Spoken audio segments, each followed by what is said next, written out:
everyone. Welcome back to the Earthdawn Survival Guide, the podcast for all disciplines, paths, players, and game masters, with your questers Josh and Dan. I'm Dan. I am Josh.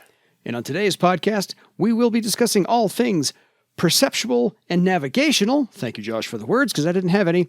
So if you have any questions about anything we're going to talk about today, or what we talked about last time, because we got a slew of emails, please contact us at edsgpodcast@gmail.com.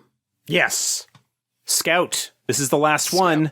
Last one. Of the high circle, of the Warden and Master Tier disciplines. Yeah. We already covered the Shaman and the Gauntlet when we were going through the Mystic Paths. We actually covered all 15 circles of both of them in those episodes, so we didn't have two pieces. We did just one big thing there. Yeah, they were special. But let's get the 2-minute wrap-up. Actually, this is also all things Lakota, because I do remember that we had this beautiful saying from the Lakota on how to be a scout on the first episode. So not gonna deny that. That was a fantastic piece. So Lakota Part 2. So give us the quick 2-minute wrap-up presentation of where the scout fits into the Earthdawn niche. Sure. The scout, as I mentioned back in the original episode, I'm sure, is considered one of the core 15 disciplines, but was not actually introduced until the Earthdawn Companion, and was sort of one of the examples from that book of something that you could do to build your own discipline. There were rules in that book about creating your own discipline, and both the Scout and the Air Sailor were examples as a result of that. The Scout kind of fills a little bit of the Ranger niche, in the sense that they are primarily considered sort of the wilderness stalker, like the one who makes their way around and so forth. Their philosophy and attitude is one that is generally strongly aligned with the idea of being one with the environment and finding their way about and their survival and whatnot by just magically sort of fitting in wherever they are. The Scout is not, in fact, limited to just wilderness. They are equally at home in urban settings. There is, in fact, one of the, and I think in the original Adept's Way source book, the essay for the Scout has an example where somebody was looking to hire a Scout and was waiting for the Scout to show up and getting increasingly upset. And then suddenly one of the servants that was there revealed that he was, in fact, the Scout. Here's my demonstration of how effective I am at infiltration, because you didn't even realize that one of the servants here was not, in fact, one of your servants, because I fit in so well to the environment. Yeah. But a lot of the Scout's abilities, there's a little bit of Beastmaster in some of it, a little bit of Archer in some senses. The Scout is a sort of specialist discipline in that they're that durability 5 level. Yeah. They can fight, but they don't have the suite of combat enhancing abilities. And generally you will take your Scout either as a physical, like a melee combatant, or a ranged combatant. It's probably not super effective to try and do both. I mean, you could do it, but you likely end up missing out on a lot of more useful utility and support talents that you get as options. Fair enough. A little bit of thief in there as well, in terms of their stealth abilities and whatnot. So glad you threw that in at the end, because I was going to point that out eventually as we get there. So at 9th Circle, the Scout, along with everybody else, gets this fantastic, wonderful ability called Supernatural Awareness. No, Supernal. Supernal. I thought that was a typo. My fault. So that is an actual word. Look at that. The Adept performs an 8-hour ritual to heighten their senses to supernatural levels, hence my confusion. The Adept's ritual is unique, often based on their training and personal philosophy. Some forge a deep connection with nature, losing a bit of themselves in the process, while others may commune with the spirit, literal or metaphorical, of a city.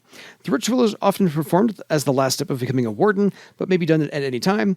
After this ritual, the Adept takes 1 blood magic damage and permanently adds +3 to their perception value, raising their perception up an entire step. Yes. We've had other disciplines that have had similar abilities. The Nethermancer gets willpower. The Sky Raider gets strength. The Beastmaster gets toughness. The Troubadour gets charisma, I think, maybe. I think you're right. Let me check. But yeah. Yes, you are correct. You are correct. This is that category of ability where they just take blood magic and get a boost to an important attribute that allows them to raise it more than you would normally be able to raise it. Yeah, totally. And worth a blood magic point of damage instead of, 800 legend points. So I'm just going to say that right there. Well, that's only whatever. Anyway, so for Karma at ninth circle, the scout can now spend a point of Karma on any test made to escape detection. Yeah, this is sort of a broad ability, much like a lot of the other higher circle Karma abilities. This opens up the opportunity for the adept to spend an additional point of Karma on talents that sort of fulfill that role, but also anything that they're doing. It's any test, so you could in theory apply it to skills, you could apply it to any other kind of role that might be appropriate, where the adept would be able to bring their magic to bear. Absolutely. And the discipline talent at ninth circle for the scout, Eagle Eye. Eagle Eye is a perception booster. It provides a bonus equal to its rank to any perception tests made to see things that are a distance away. 30 yards it has to be outside of 30 yards. And it also negates any range penalties that apply to ranged attack tests. So archers get this. I think there was another discipline that we covered that had this as well. Sky Raiders actually get it at a high circle because, where you're dealing with airships and stuff and you might be at longer ranges, so that could be applied there. If you are going with a ranged build for your scout in terms of their combat ability, Eagle Eye works as well for them as it would for an archer. But even without that, the ability to gain bonuses to your perception tests to essentially notice things that are far away can be particularly useful and is appropriate. Oh, waiting for that one. At 10th circle, the scout gets a +2 to their mystic defense, replacing their +1 from the original number. And they also get an additional recovery test per day. Not bad. And the discipline talent at 10th circle is Chameleon. Chameleon is a bonus. It's a constant point of strain, but it adds the rank in Chameleon as a bonus to any tests to avoid detection. Stealthy Stride, for example, it would provide a bonus to that. Any other kind of situation where they would be trying to avoid detection, Chameleon could apply as a bonus. Nicely done. At 11th circle, the scout gets a +1 to their social defense for a first boost there, and they may now spend a karma point on attack tests made against opponents who have not yet attacked the scout in that encounter. Very nice to have. And the discipline talent is echolocation. Echolocation allows the adept to... The echolocation adds its rank as a bonus to any awareness tests against solid objects, and it allows the adept to ignore darkness penalties. So if you are in, for example, ethereal darkness, which affects sight regardless of what kind of low light or heat vision abilities you might have, echolocation would allow you to take advantage of that. If you are a Tiskrang or a human or any other name-giver race that does not have a dark vision or pseudo dark vision ability, it allows you to do that. It does have a little bit of a limit in terms of its range, that it's your echolocation rank ×2. So that's useful there. Oh, totally. At 12th circle, the scout gets a +4 to their physical defense, eliminating the +3, they 1, 2, and 3 they got earlier. And they also now add a +2 to their base initiative step. Not bad for 12th circle. And the discipline talent, Bloodhound form. We talked about this with the Beastmaster ages ago. Oh, yeah. Bloodhound form is an enhancement to tracking. It provides its rank as a bonus to any tracking test that the adept might make, but also allows them to track the target or locate the tracks of the target by scent rather than requiring a visible physical track for them to do it, and could even track the target just basically by scent sort of through the air alone. Not so bad. That can be handy. Yeah, reminds me. Am I the only one who's thinking of the Bloodhound gang from PBS shows 30 years, 40 years ago? Is that just me? Okay. The Bloodhound gang was on 3-2-1 Contact. There you go. They were the little mystery. They were the little mystery thing at the end of that show. Yeah. I loved 3-2-1 Contact, man. That was a great show. So did I. Incidentally, and we probably might have talked about this in other cases. All three of these sort of boosted abilities, Eagle Eye, echolocation, and bloodhound form, all of them, actually the magic transforms the character in a limited sense to sort of give them the appearance of whatever it is. When Eagle Eye, their eyes take on the appearance more of like a raptor's or a bird of prey. Bloodhound form does kind of shape them to be able to, like, it affects their nose or their facial features in a way that they'd be able to do that. Echolocation kind of changes the ears as well. So there is a sort of physical manifestation of the use of those abilities. Yeah. Going to be very cool. So if that's not enough for you from 10, 11, and 12 circles, you get some options to go along with those. So you get 4 of these options, 9, 10, 11, 12. There's a list of 8, however, and most of these are just kind of holdovers from the player's guide. So we'll get to those first. Things like animal possession. Yeah, we talked about this before. This allows, because of sort of the wilderness and Beastmaster overlap, with this is basically the idea that the adept can put their mind into a creature and use it to take control of it in a sense for a limited period of time. Not bad. Animal talk. Pretty useful. Again, kind of from the Beastmaster side of things, it allows them to talk to animals. This may seem like it is an ability that might be better suited towards lower circles, but the amount of information that you could conceivably get from having access to the wild animals in the area actually could potentially make it a lot more useful than you might think.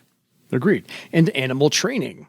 Yeah, again, this is sort of like taking from the Beastmaster shared overlap of these disciplines, much like the Beastmaster animal training. Beastmaster gets it earlier, but if you've got a scout that's sort of doing an animal companion sort of Beastmastery type thing, but this is an option because not everybody will necessarily have animal companions that they would want to be using this on. Agreed. Etiquette. Etiquette is very, very handy for the scout in terms of understanding the social situations and rules of where they are and their ability to fit in and whatnot. It's not available earlier, mainly because there wasn't really room for it.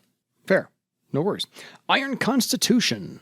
This is a bonus to resist poisons and things. Poisons and diseases. I think it provides a bonus to toughness when making those sorts of tests. Yeah, no worries. Life check. We've talked about this one a bunch of times. If your damage goes over your death rating, it gives you a chance to make a recovery test or tests in order to avoid buying the farm. Doesn't hurt. And then wood skin. Wood skin is available very early for a couple of other disciplines. This provides additional death and unconsciousness rating points that will prevent you, makes it harder to injure you. Yeah, very helpful for the scout because it's not often the scout has anything for defense. Yeah, they've got avoid blow, but not a lot of other like super useful stuff. So then there's 3 on the list that are new to the companion, and those are critical hit.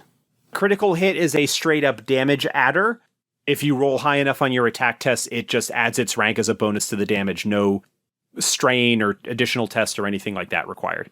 Nope, just fantastic stuff. Plant talk.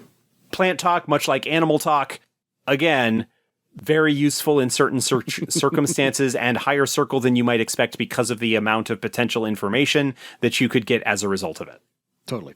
And the last one, Relentless recovery. Relentless recovery is available to a whole bunch of different disciplines. This provides its rank as a bonus to toughness when making regular recovery tests.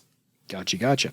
So on to 13th circle. And again, the scout, along with everybody else, gets something fantastic at 13th circle. This one is called One with the World. The adepts can transform and become a natural part of their surroundings. They take 3 blood magic damage and make a scout weaving test against their mystic defense. The adept's appearance, accent, demeanor, and so forth adapt to the environment. In wild areas, they change to fit in with the scenery, while in populated areas, they will naturally look and behave as a native.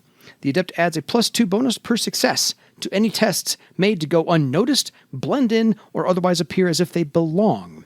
If they do nothing out of the ordinary to attract attention, tests to notice the adept should only be allowed if specifically looking for them. Each success also gives the adept +2 bonus to notice if something doesn't fit or is amiss while the ability is active. Use of this ability always scores at least 1 success and lasts until the adept cancels it, at which point the damage can be healed.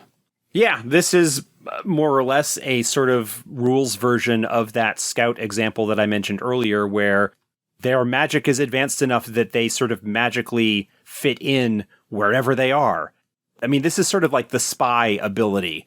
This is their ability to fit into a place and not be noticed, especially if nobody isn't particularly looking for them, but also to notice that things might be strange while they're doing it. This is an absolute, like, capstone infiltrator ability. Love it. For defense, the scouts now get a +3 to their mystic defense, replacing their +1/+2 from earlier.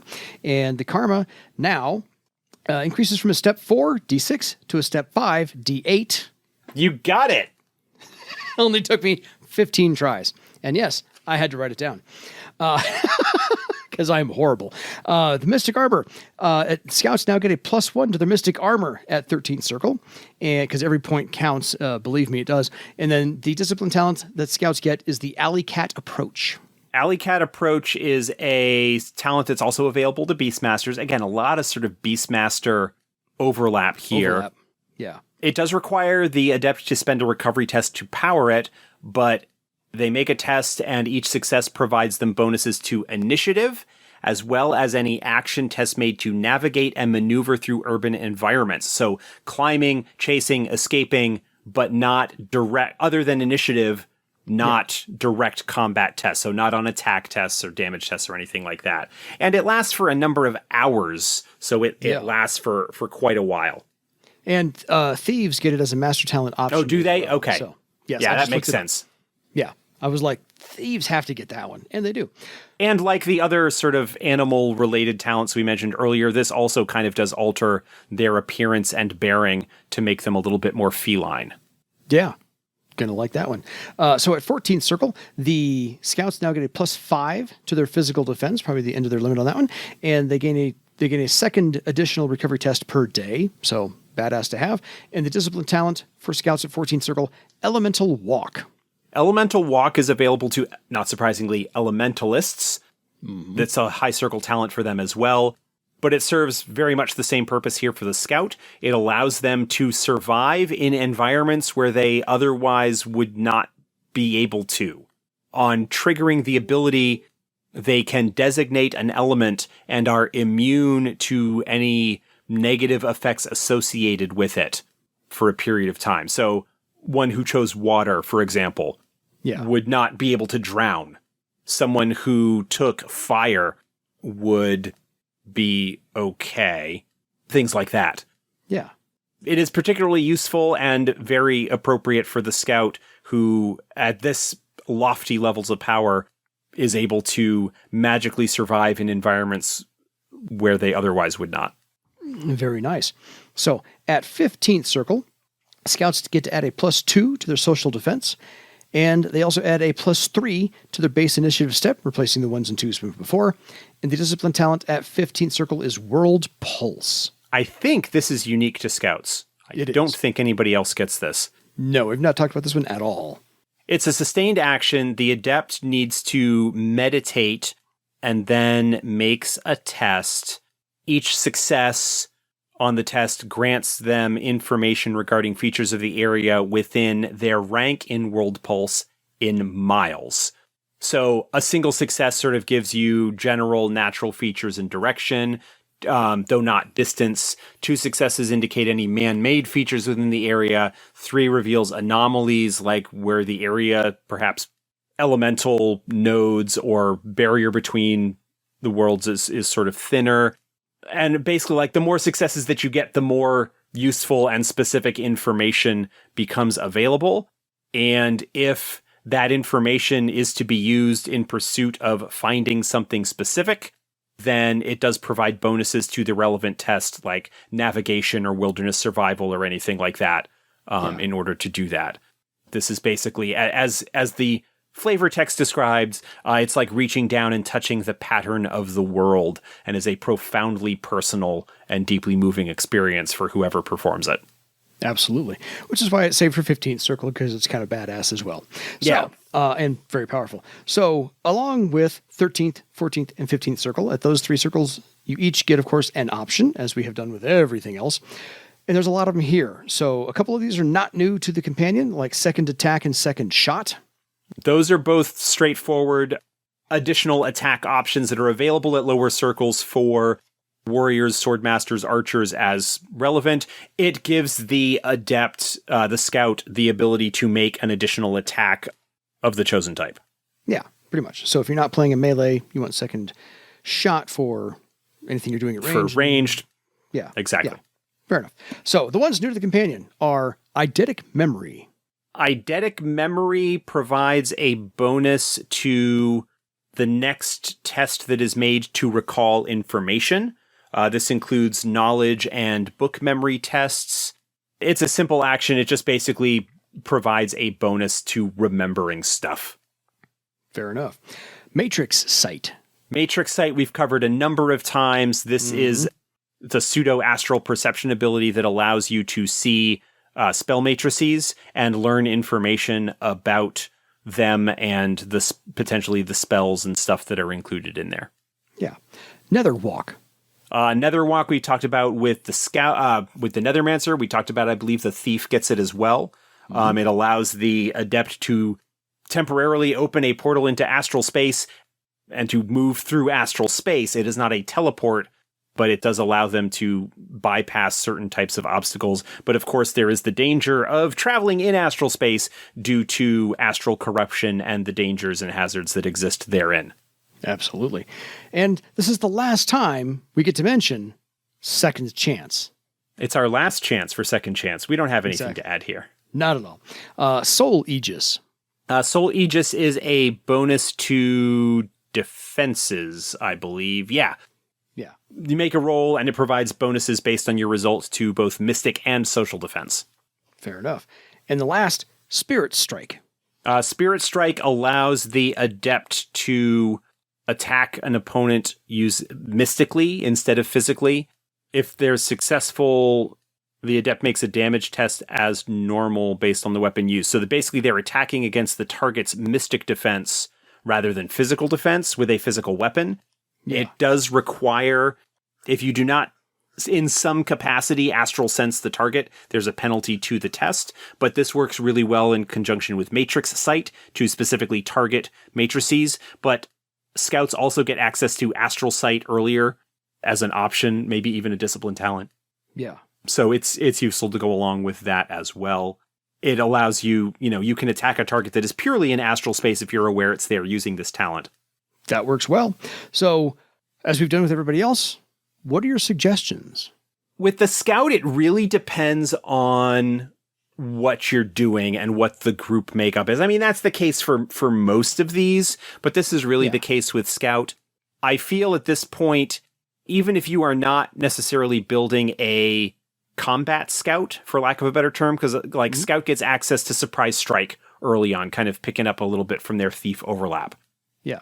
But it's probably not a bad idea to pick up either second attack or second shot, depending on whether you are primarily a melee or a ranged combatant, just to give yourself the extra attack option that is in there. Second chance might actually not be a bad choice in here. If the idea is survivable, you're talking about like wilderness survival and things like that. Yeah. Obviously, at this high a circle, most mundane wilderness situations are not going to cause you any problems, but getting into weirder circumstances, it might be worth having that second chance to give yourself another test to survive a hazardous environment. Soul Aegis is pretty good because of the bonuses to mystic and social defense.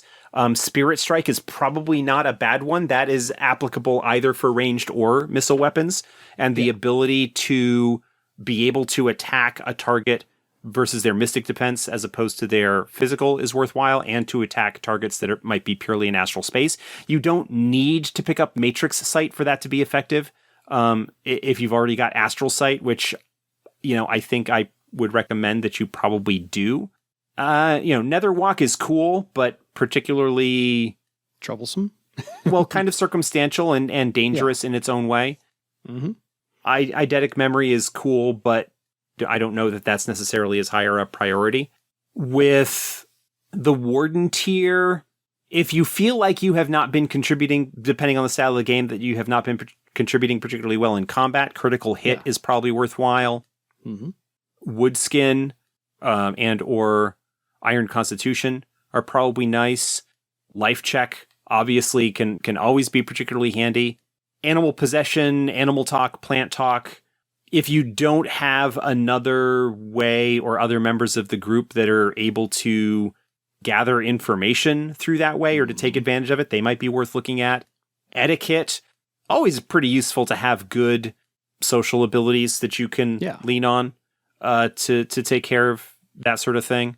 So, yeah, I think the strengths with the scout, and I think we probably talked about this back in the first scout episode, like scouts are broadly useful, but if you don't have as much of an investigative or exploratory or a game where the scouts' strengths really come into play, it's probably not going to go as well. There's a lot of overlap in terms of potential party role in the scout with some of the utility abilities of the Beastmaster or the Thief.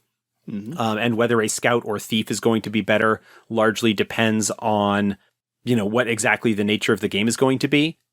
Thieves get easier access to like the traditional, like noticing traps and stuff, whereas I think the scout might need to pick that up as an option. They do. Yeah. And the sort of, again, like sort of little bit of overlap Beastmaster. You shouldn't be looking at the scout as being a major combat contributor. While they do have some combat ability, they are not going to be able to bring to bear the kind of damage output that an archer or a swordmaster or a warrior or a sky raider would be able to. What the scout would really be doing in sort of a combat situation, if you are looking at building a quote-unquote combat scout, is doing a similar thing as the thief, which would be to pick up surprise strike and sort of partner up with another character that could be using perhaps distract or some other way, and you sort of stealth your way around the field to try and bring surprise strike to bear when you can. But the thief is kind of a little bit better at that, especially when you get into these higher circles and they get a little bit more of the, I can sort of vanish in plain sight kind of stuff to regain potential surprise situations or generating other circumstances that would allow you to take advantage of surprise strike. So a little too circumstantial. Yeah, I mean, the scout is great, and it fills a role that, in terms of an archetype, a role that is otherwise not particularly present in terms of Earthdawn. Like, it's got a little bit of thief, it's got a little bit of beastmaster, it's got a little bit of archer, and if you decide to go melee. A touch of elementalist, but mostly in the areas that allow them to survive in hazardous environments and to deal with that. Yeah.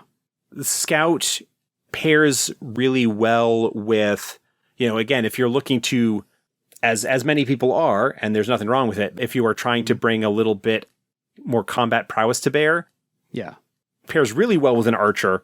They don't pair so well with the physical disciplines as much. Warrior is probably the closest one that they would pair with. Sky Raider is a little bit too aggressive, and the Swordmaster is a little bit too flamboyant to like work well with the Scout's idea of going unseen and unnoticed and blending into the environment, whereas the Swordmaster would be wanting to stand out in their own way. Scout also pairs kind of well with Beastmaster, but at that, you get rid of at that point, you don't necessarily need to have melee weapons. You could go Beastmaster to have missile weapons as sort of a backup in case you got to that. There is enough potential overlap with, I could see a cavalryman scout working well also. There's enough of sort of the wilderness ranger type. Like a cavalryman scout would be more like a Pony Express type, kind of off on their own with their mount going through the wilderness, delivering messages or exploring or whatever, rather than necessarily being part of a cavalryman unit and leaning more towards the idea of the bond between rider and mount. So that would be a potentially interesting idea. And then you start like bringing in something like, say, the messenger path. There's some really potentially interesting stuff going on there. Absolutely. So yeah, the scout is nothing particularly flashy. Their utility in a game will kind of depend a little bit on what the game is like, but they can work equally well in either wilderness or urban environments as a perception monkey, investigative, like noticing stuff, because they tend to have high perception, high awareness, and can fill in that sort of investigative and noticing things role that is sometimes filled by other disciplines as well, but they fit that pretty nicely. Yeah, totally. I think they filled, like you said, they fit well with, they're a little bit of combat, they're a little bit of investigation, they're a little bit of nature, they're a little bit of urban. So it's just, I think the scout is the perfect Venn diagram of Earthdawn. Yeah, there's a lot of overlap with some other things, and so they can fill in as a good, I wanted to use the term utility infielder. They're the Swiss Army knife. They're sort of, they're sort of a Swiss Army knife. They're the utility infielder of the disciplines. They've got a little bit of everything. They're not quite, I wouldn't quite say jack of all trades, but they have enough overlap with a couple of other disciplines that they can sort of substitute and like help fill in that role within a group reasonably well. As long as you go into them understanding what you're getting into, then I think they are very serviceable. But I could also understand in a similar way, like with Troubadour, somebody who is doing that exclusively, depending on the game, might be a little bit frustrated and feel like they aren't necessarily contributing as much as they want to in a more combat-heavy game, especially as you get into higher circles and the combat disciplines start getting your real multiple attacks and damage enhancers and all sorts of other stuff that the scout doesn't really get access to until much, much later. No, fair. I think for the worst analogy possible, that would be the mortar that holds all the other bricks of the party together. Yeah. They stick to each one of them individually. In a sense, I could see them as sort of a leader, as a coordinator of the group in a sense. They don't quite have the solitude bent that, say, some thieves have. Oh, yeah. And again, like the idea of the scout being someone that is comfortable potentially in any situation thematically is just like really kind of laid back, cool as a cucumber. Yeah. Kind of iconic attitude in that sense. Mm-hmm. No, they're kind of cool. I tend to have them be a choice when I make the pre-gens for my convention games and whatnot, because they are such a sort of broadly useful, like have a lot of overlap in terms of other stuff. And if you play them as a name giver race that is a little bit more sturdy or hardy, an orc scout or a troll scout or something like that can actually be like even more, a little bit more effective combat wise. Yeah. Simply because they have those bonuses to like strength and toughness and stuff that will enhance things. Absolutely. So, folks, if you have any questions for us or you'd like it to provide us any examples of something you find as a useful idea to base a scout off of in popular culture, we'd love to hear about it. So please feel free to contact us at edsgpodcast@gmail.com. And until next time, go be one with the world for your legend. Good night, everybody.